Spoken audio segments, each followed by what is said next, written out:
Assalamualaikum warahmatullahi wabarakatuh. Bismillahirrahmanirrahim. Alhamdulillahirabbil alamin. Allahumma shalli ala Muhammad wa ala ali Muhammad. Eh, Rekan sekalian, ini bagian terakhir ya ini ya di paruh pertama pembelajaran itu teori. Selebihnya selanjutnya adalah jadwal untuk UTS. Lalu setelah itu eh, kita akan lebih banyak mencoba untuk praktik yang mengenal alat gambar dengan bantuan komputer. Baik, di bagian ini eh, kita akan bahas tentang cara pandang yang diterapkan pada gambar. Cara pandang ini, misalnya kita melihat eh, contoh gambar seperti ini. Nah, foto seperti ini nampak eh, garis ini sebenarnya sejajar.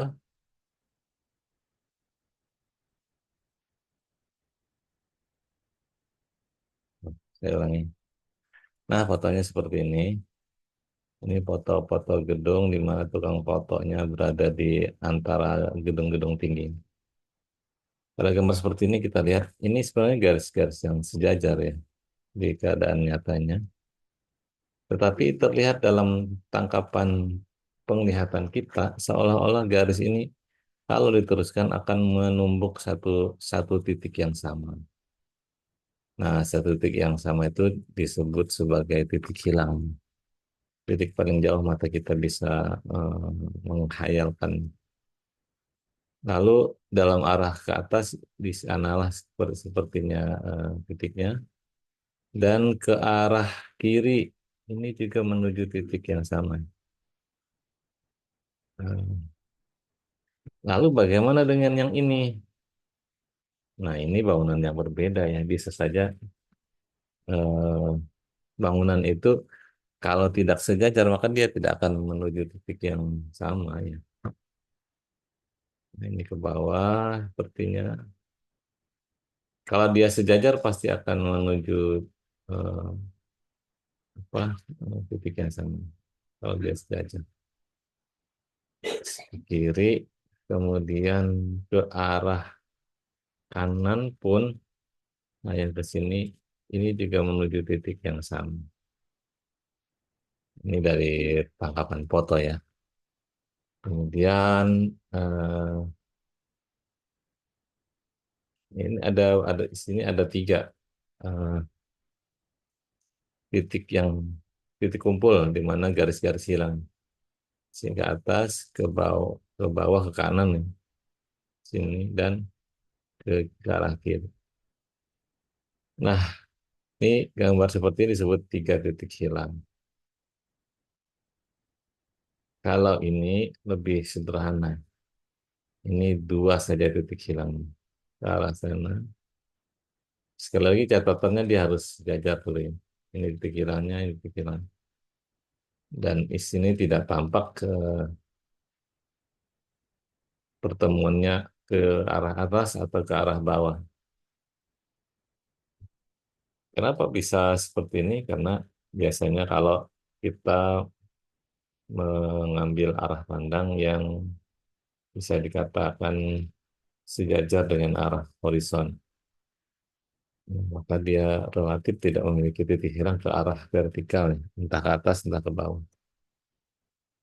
Nah, adapun gambar yang seperti ini lebih menyederhanakan lagi dengan hanya satu titik hilang ke arah sana tadi. Sedangkan ke kiri dan ke kanan dibuat sejajar saja ya, tidak ada titik hilang. Baik, jadi itu tadi uraian untuk tiga titik hilang, dua titik hilang, dan satu titik hilang. Selanjutnya kita akan masuk bahasan untuk bab 6 ya. Bab 6 adalah perspektif.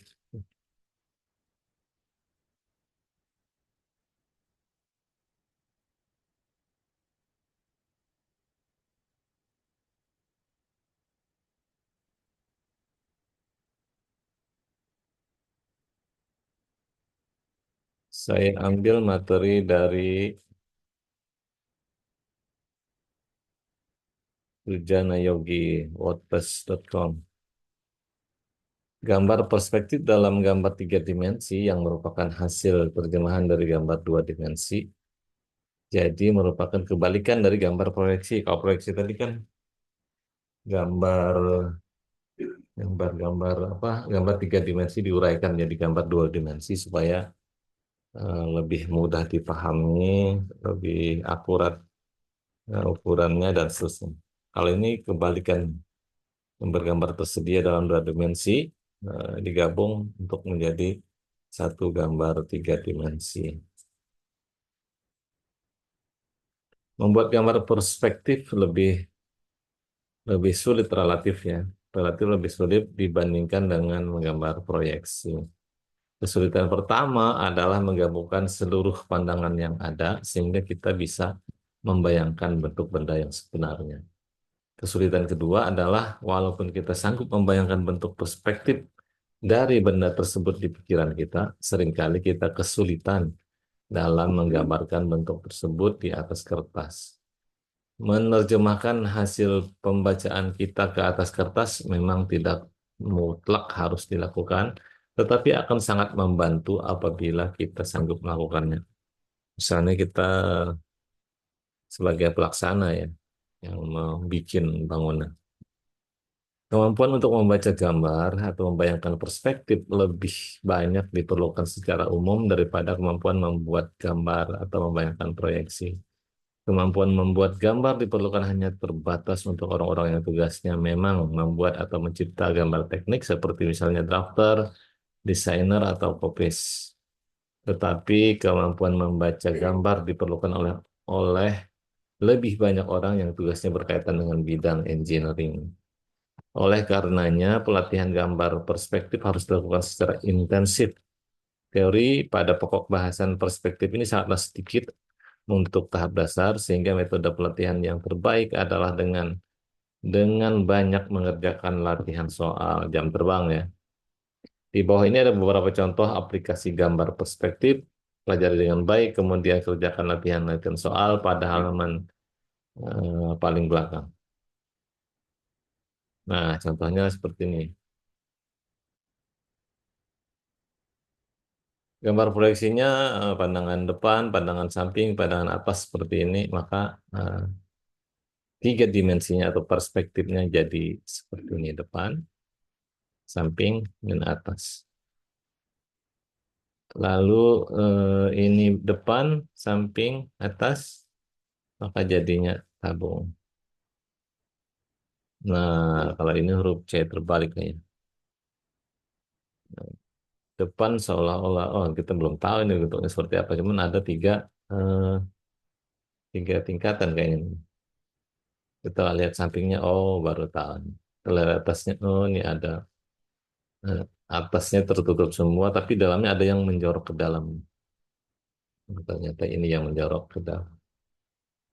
Maka tiga dimensinya seperti ini ya, depan, samping, dan atas.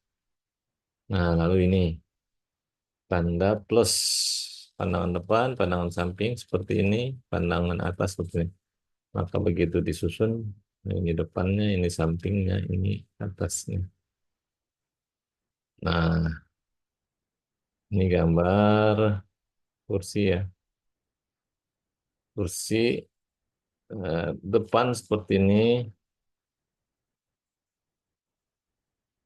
Oh,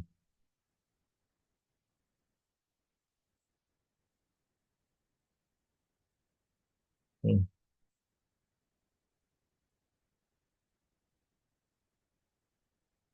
Depan, samping seperti ini, atas seperti ini. Perspektifnya bacaan gambar atas ini. Hmm. Oh. begini,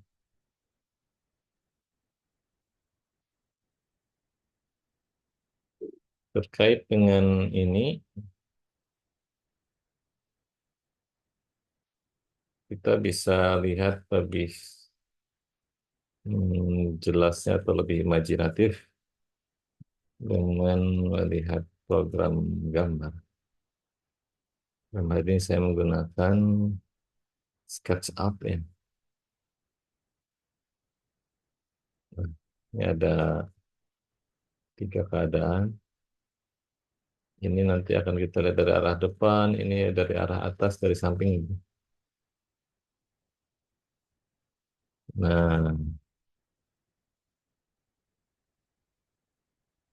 dari arah atas kita belum tahu bentuknya seperti dari depan. Oh, kayaknya sudah bisa membayangkan.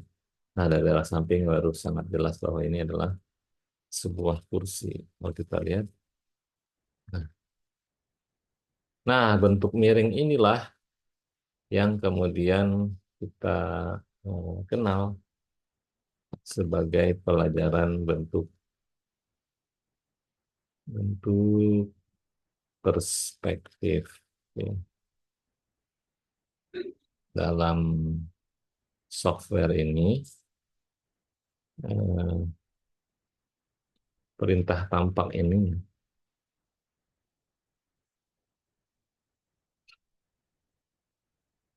dia sudah sediakan ini tampak atas, tampak depan, tampak kanan, belakang, belakang yang ini, dan tampak kiri ada dua, ada tiga meja lah tertumpuk nih. Dan dalam arah perspektif.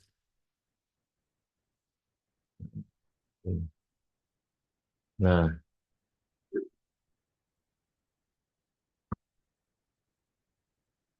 demikian bentuk perspektif yang disusun dari berbagai atau tiga bentuk kedua dimensi atau eh, gambar matinya.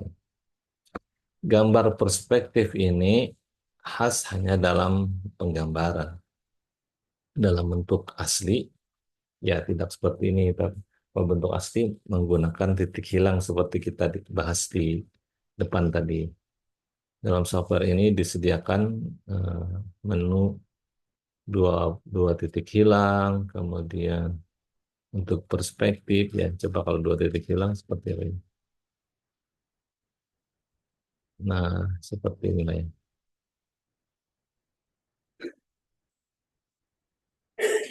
Karena garisnya ini akan menuju ke sana. Tidak sejajar seolah-olah pada sejajar. Kalau dia paralel, ini tiga titik hilangnya perspektif. Tiga titik hilang ke sana, dan sana. Ini garis sumbu hijau, sini sumbu merah, vertikalnya sumbu biru. Nah, ini perspektif yang akan ditangkap mata kita caranya seperti itu. Tapi kalau dalam penggambaran, eh ada satu lagi ya, ini yang dua titik hilang, di mana yang ke atas ini akan selalu sejajar, cuman ke arah sumbu hijau dan sumbu merah dia menuju satu titik. Lalu eh, yang bisa kita gambar mudah dipahami adalah bentuk paralel ini. Ke sana ya sejajar kanan dan kiri sisi ini. Ke bawah juga sejajar kaki kanan, kaki kiri, muka belakang. Dan ke kiri pun sama sejajar. Konsisten. Karena konsistensinya itu ya dia mudah dipelajari. Mudah dihayalkan, dibayangkan oleh pelaksana dan seterusnya. Demikian untuk pelajaran eh, apa namanya, perspektif untuk hari ini. Kalau kurang nanti saya tambahkan keterangan lain ya. Eh, Adapun penugasan untuk bahasan ini, em, bab 6 ya, apa bukan pertemuan kan,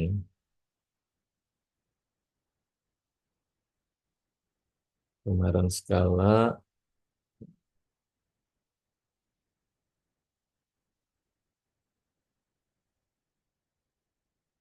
begini sajalah, nanti tugas akan saya bikin dalam bentuk, dalam video sendiri. Jadi materinya sampai sini dulu, silahkan periksa di bagian tugas. Demikian, mudah-mudahan bermanfaat. Hmm. Subhanakallahumma rabbana wa bihamdika asyhadu an la ilaha illa anta astaghfiruka wa atubu ilaik. Wabillahi taufiq wal hidayah. Wassalamualaikum warahmatullahi wabarakatuh.